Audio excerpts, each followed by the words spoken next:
Assalamualaikum warahmatullahi wabarakatuh. Halo semua, perkenalkan nama saya Alexa Kamalidera Utami. Saya dari Fakultas Hukum Universitas Bangka Belitung. Di sini saya dikasih tugas hukum internasional yang dimana akan membahas terkait mengapa Vatikan atau Tahta Suci bisa digolongkan menjadi subjek hukum internasional. Tahta Suci atau Vatikan memiliki status unik dalam hukum internasional karena merupakan sebuah entitas yang menggabungkan ciri-ciri negara dan organisasi internasional. Secara hukum internasional, Vatikan diakui sebagai subjek hukum internasional yang sah berdasarkan beberapa alasan berikut. 1. Keberadaan wilayah dan pemerintahan. Vatikan memiliki wilayah yang jelas, yakni kota Vatikan yang terletak di dalam kota Roma, Italia. Meskipun kecil, wilayah ini memiliki kedaulatan penuh dengan pemerintahan yang dipimpin oleh Paus yang juga merupakan kepala negara. 2. Pengakuan internasional. Negara-negara di dunia mengakui Vatikan sebagai subjek hukum internasional melalui pengakuan diplomatik dan penerimaan perjanjian internasional yang dilakukan oleh Vatikan. 3. Keanggotaan dalam perjanjian internasional.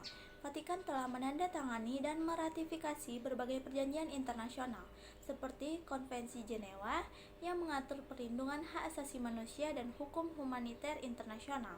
4. Pengakuan sebagai entitas keagamaan dan negara.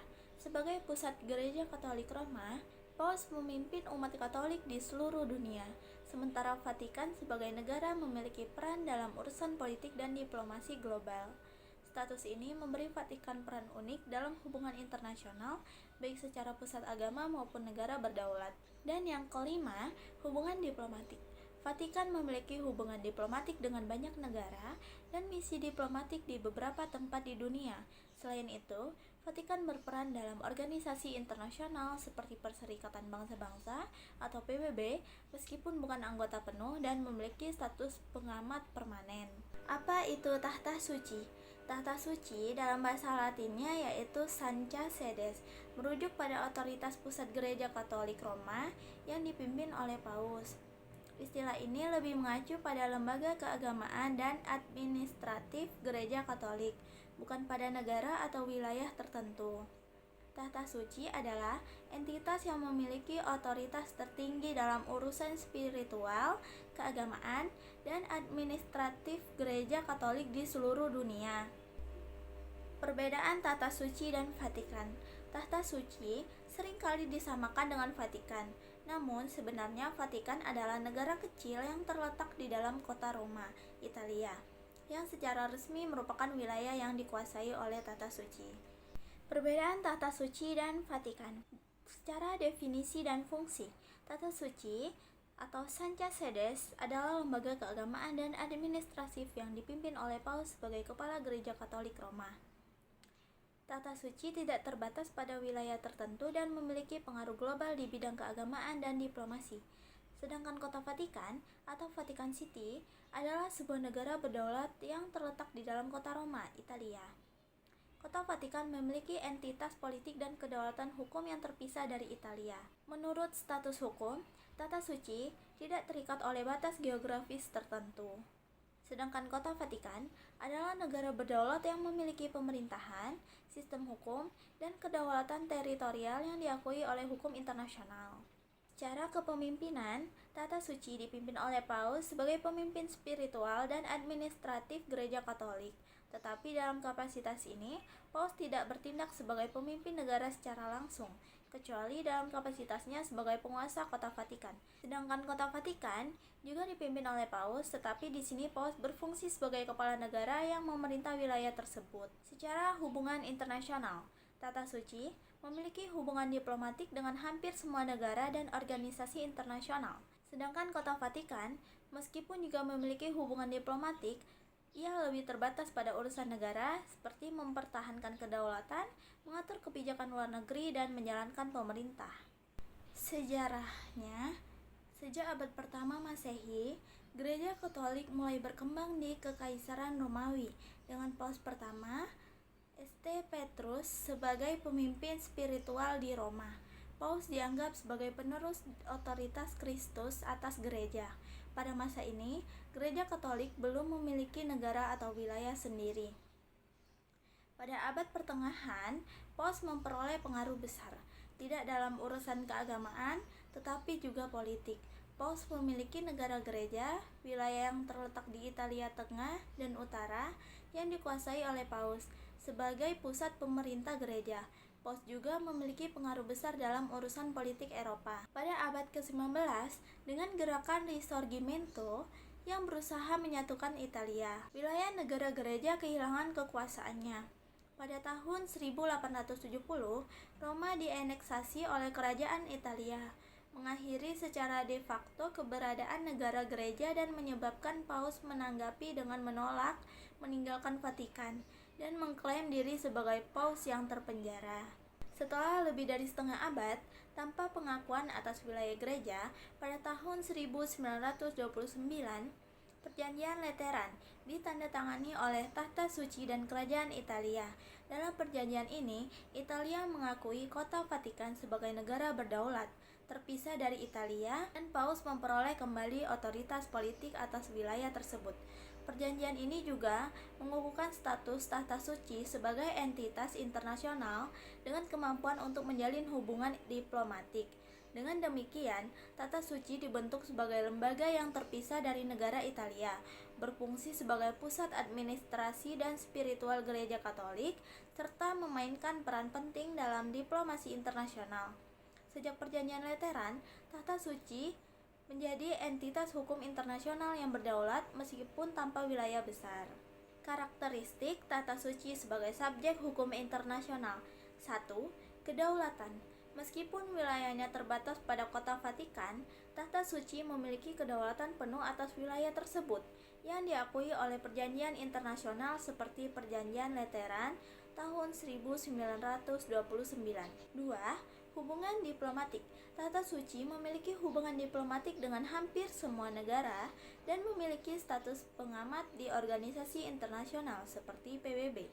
3. Kemampuan menandatangani perjanjian.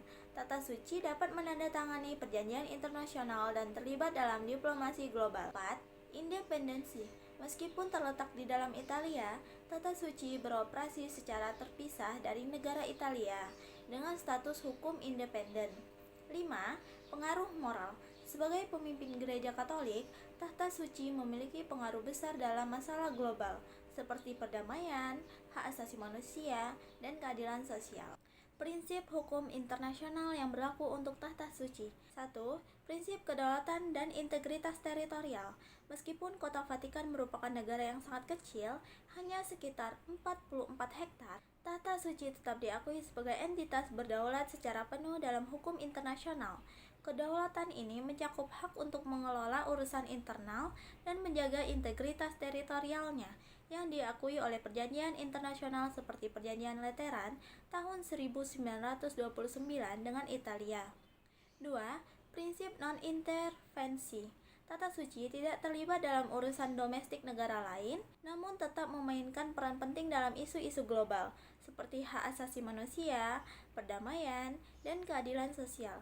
Sebagai pemimpin spiritual dunia Katolik, Tahta Suci sering berbicara tentang masalah moral dan etika yang melampaui batas negara, namun tanpa campur tangan dalam urusan internal negara-negara tersebut.